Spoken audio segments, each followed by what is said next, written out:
the 70 Jericho single. Camel dust heralds our arrival.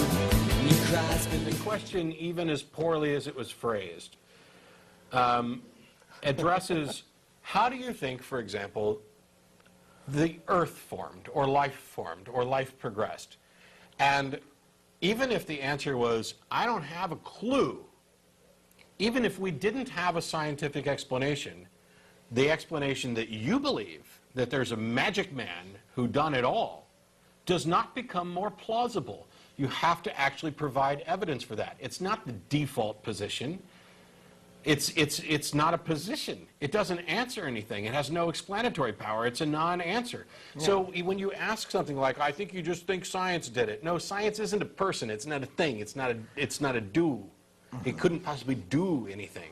Science is the label that we put on a process. The process by which we exercise reason, evidence, and testing in order to determine the nature of the reality in which we exist.